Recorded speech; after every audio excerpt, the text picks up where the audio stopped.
What it do, y'all? What it do, y'all? Bread Tuck Rob, Bread Tuck Legacy Podcast. I'm your host, Bread Tuck Rob, man. Excuse me.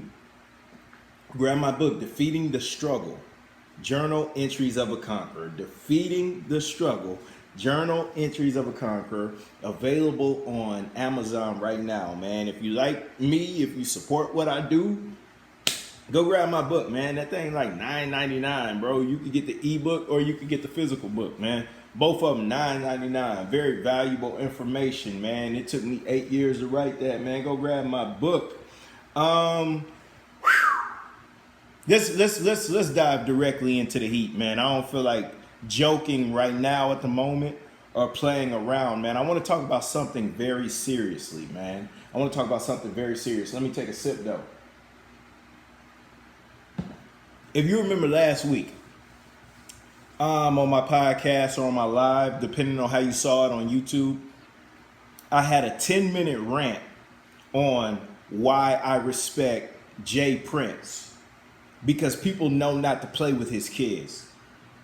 And in that rant, I talked about this big, strong white man knocking this black girl out at the mall. Well, check this out, man. Let me share something with you. It's funny how, I don't know, it's funny how things kind of make their way back to you, man. I ran across an article today. Azul 89, what's up, girl? Excuse me. I ran across an article today. Check this out, and this is a short article. I'm gonna read it real quick, but this article is pretty much gonna prove my point and kind of back the information that I was talking about last week. And for me, this is very scary. I have big time Boss Hog 36. What's up, fam? Unique. But check this out, y'all.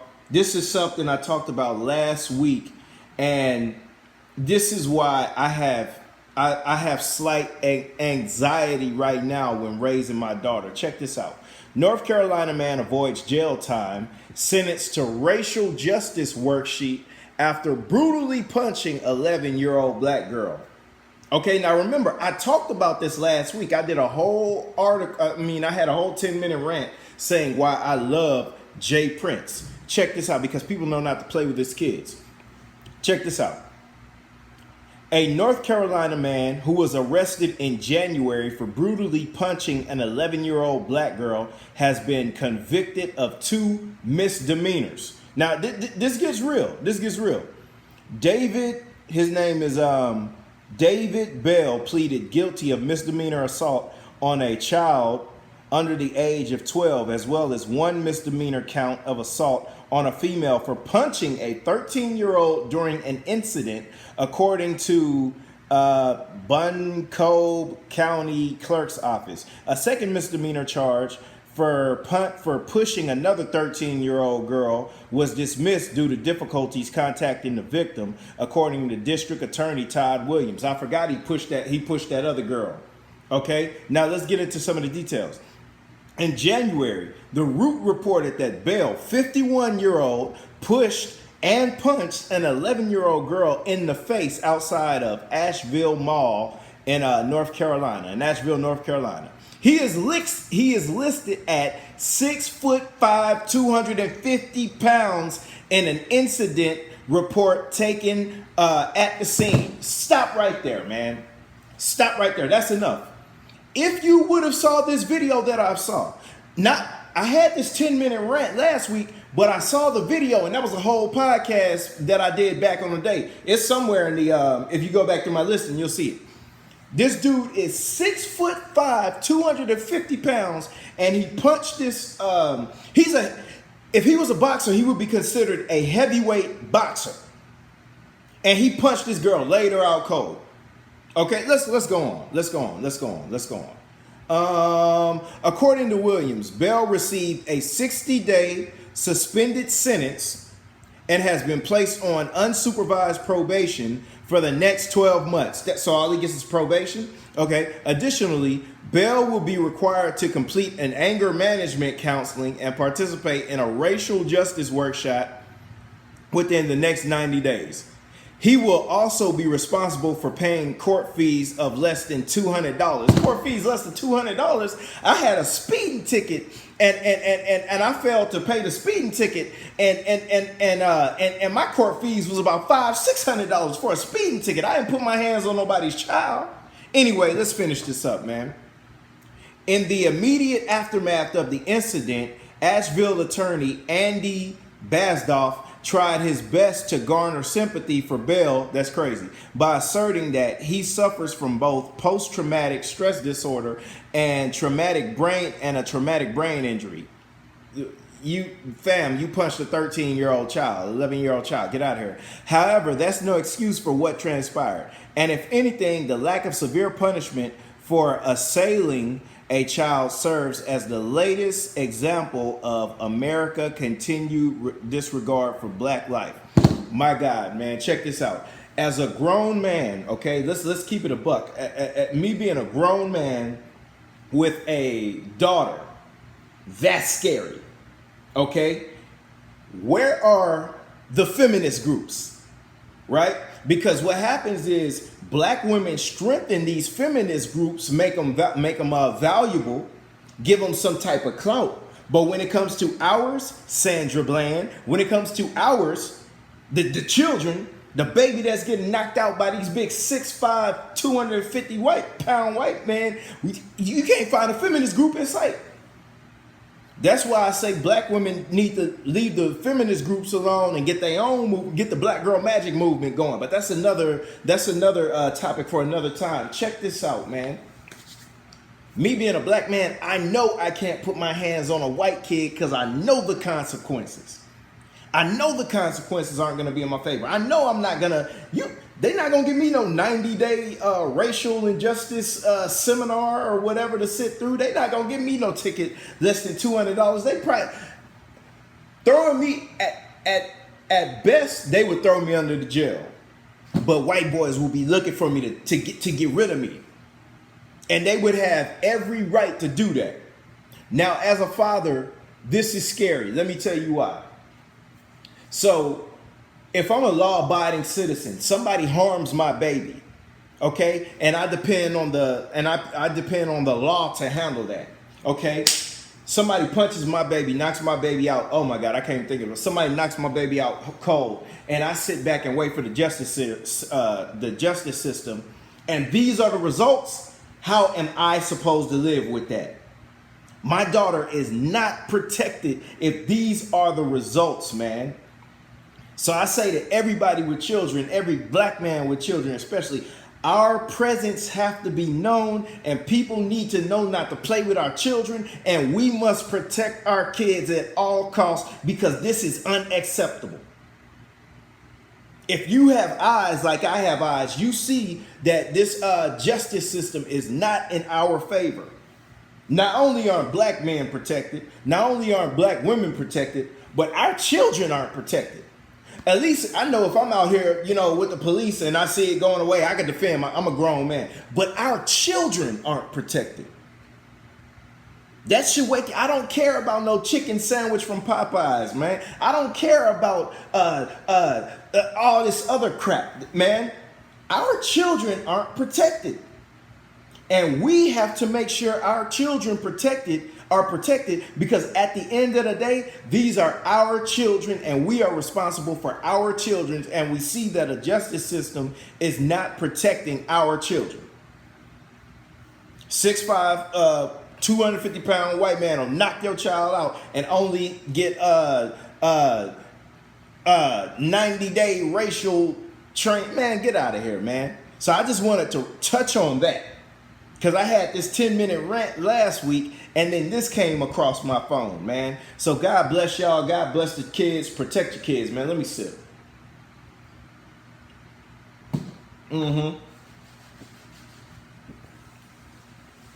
Dave Chappelle, Sticks and Stones. I don't know if y'all saw the comedy special that recently came out. I'm going to say for myself, man, the greatest comedy special I've ever seen in my life that had the most value to me. I've seen Eddie Murphy Raw, Eddie Murphy Delirious, Martin You So Crazy, Jamie Foxx, I might need security. Excuse me.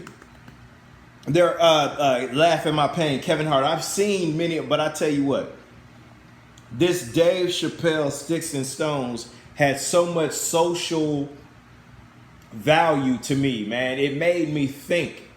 Chris Rock, Bigger and Blacker. I've seen all that, but this one right here, man, Dave Chappelle.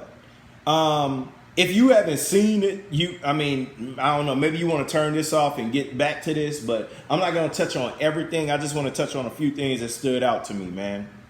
The way that Dave Chappelle talked about Anthony Bourdain and then related it to his friend.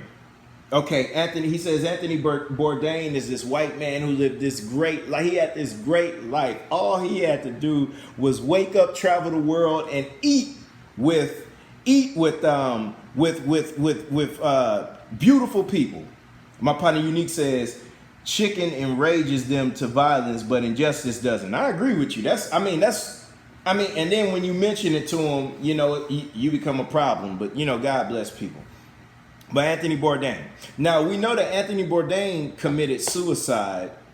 All right, I forget the reason why. I don't know if it was anxiety or mental health. I think it was mental health issues. But Dave Chappelle talks about how Anthony Bourdain had this beautiful life, and he takes his own life. He kills himself. Then he talks about his friend. He had this friend in the hood who was, I think he was selling drugs. He was good with numbers, and he decided to go to law school. He went to law school, graduated top of his class, then wanted to go on ahead, be the lawyer or whatnot, and he married this girl young. He married this woman when he was about 24. Dave Chappelle told him, hey, man, hey, look, man, save that girl for later. And he talks about how this girl ended up ruining his life, and now at 45, this man is a manager at Foot Locker. Let me take a sip because that's tough.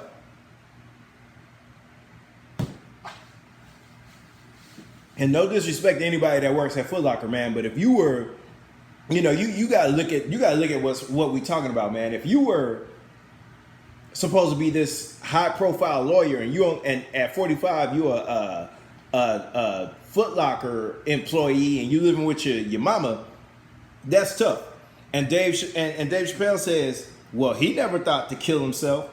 But of course he sets it up better and it's all good. But I think that he was talking about the difference between black people and white people. But he didn't want to say that. Or I'm not going to say he didn't want to say it. But he didn't say it. Because this comedy special was, hey man, it was, for me, I enjoyed it. But it was uncomfortable for others. And I think he was talking about the strengths of black people and white people. Think about it. Black people suffer through trauma every day.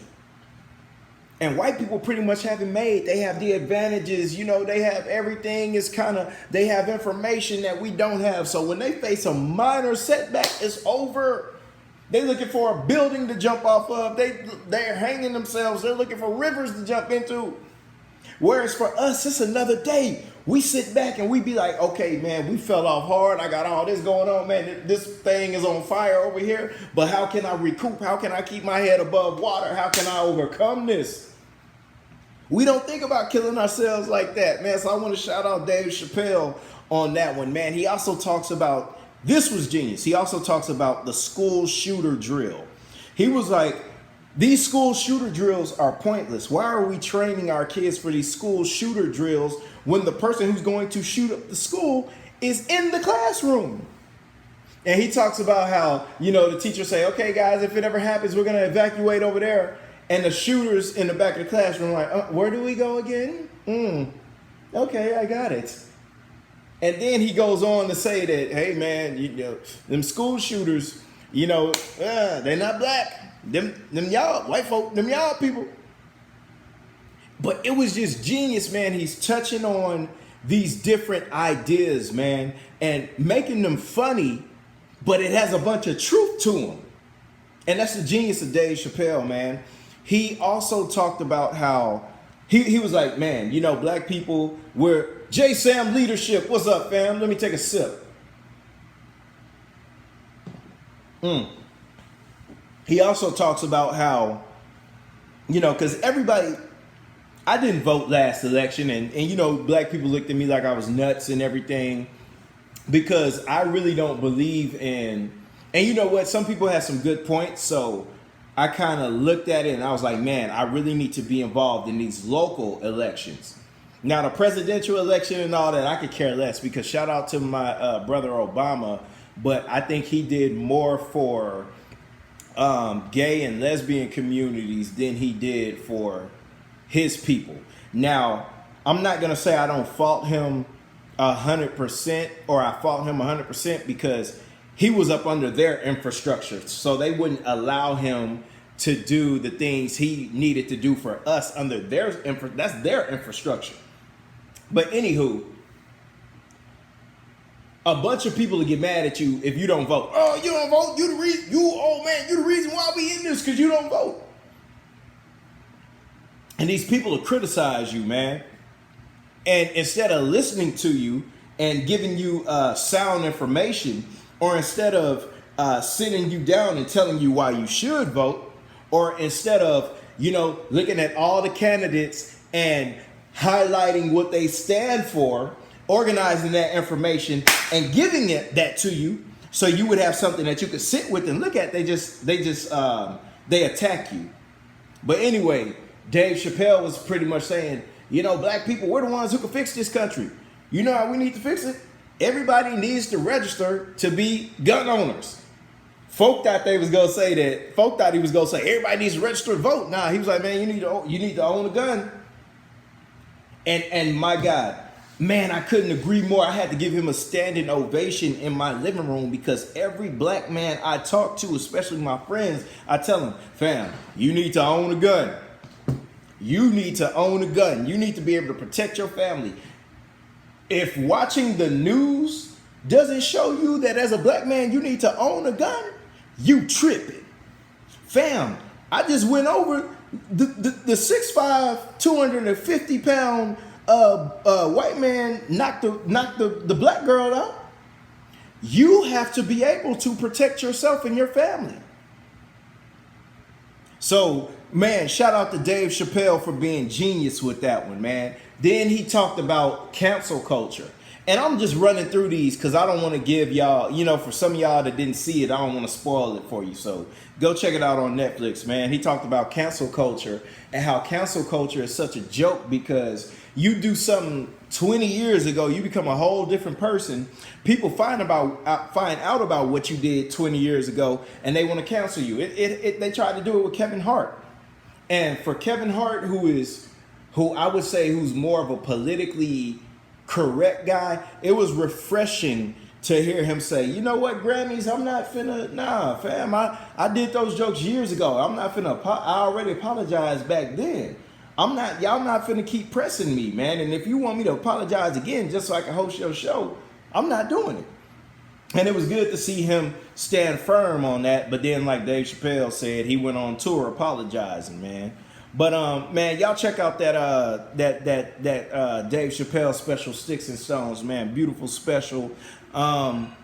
It was enlightening. It was funny, but it was a type of funny that had value and substance to it that makes you think. But before we get up out of here, man, oh man, my boy Malik Yoba, man. And I'm making a joke of it, but check this out, man. As you know, there was a video going around, I want to say within the last month or month and a half. It was this black man who liked transgender women. I believe he was a 20-year-old man, and he was I think he was defending himself on why he liked transgender women, but people were attacking him, and he ended up committing suicide. So Malik Yoba pretty much put out a post. It was like an Instagram or a Twitter. He put out this post to back this kid and say that, this was wrong. We shouldn't treat people like this. That man chose to love what he loved, and he should be commended for that. And then, which was, I'm gonna be honest with you, I'm not for. Because of my beliefs or whatever, I'm not a supporter of the gay and lesbian campaign, but that doesn't mean I don't have to treat them like people. That doesn't mean I have to treat them like they're not people. Excuse me. I have respect for them. I'm not gonna call them names. I'm gonna be courteous with them. I'm gonna treat them the way I want to be treated. I'm just not for their campaign. But at the same time, I'm not going to bash somebody to where they want to commit suicide. So Malik Yoba sticking up for them, that was cool. That was cool. As a person on the outside looking in, that was cool. But then Malik Yoba goes on to say that he's attracted to transgender women. And I'm like, oh, man. And I tell you what, man. And this is just my own personal, nothing against anybody. But for a guy who looked up to Malik Yoba on New York Undercover, man, this is Detective Williams. He was cool. We wanted to dress like him. We was in Houston. We wanted to wear Timbs like Malik Yoba in New York. And then we find out that he says he's attracted to transgender women. It's like, oh, that's different, man. You know, your heroes will surprise you with some things. But I tell you what, man, he's living his truth. I'm not mad at him. That's his life. That doesn't take away the beautiful work he did on New York Undercover. And, shout out to everybody, man. Shout out to Dave Chappelle. Shout out to Kevin Hart. And get well soon to Kevin Hart. I heard he was in a car accident that, he could possibly have some major back injuries. And for a man who's, handling his business, taking care of his family, and producing fruitfully with his finances, I just pray he has a speedy recovery, man. I wouldn't wish that on anybody. But shout out to everybody, man. But at the end of the day, man, protect your kids, man. These are our kids. Nobody loves our kids the way we do because we had them. They belong to us. These are our babies, and they must be protected, man. By any means necessary, at all costs. Because Nyla is my baby. Your baby is your baby. I'm daddy. Your daddy, your mommy to somebody's child. And that child deserves to be protected at all costs. But y'all know what it is. This is the Bread Tuck Legacy Podcast. This is the Bread Tuck Legacy Podcast. I'm your host, Bread Tuck Rob, man. Go grab my book, Defeating the Struggle, on Amazon, man. Y'all mucho, take it easy. H-Town all day.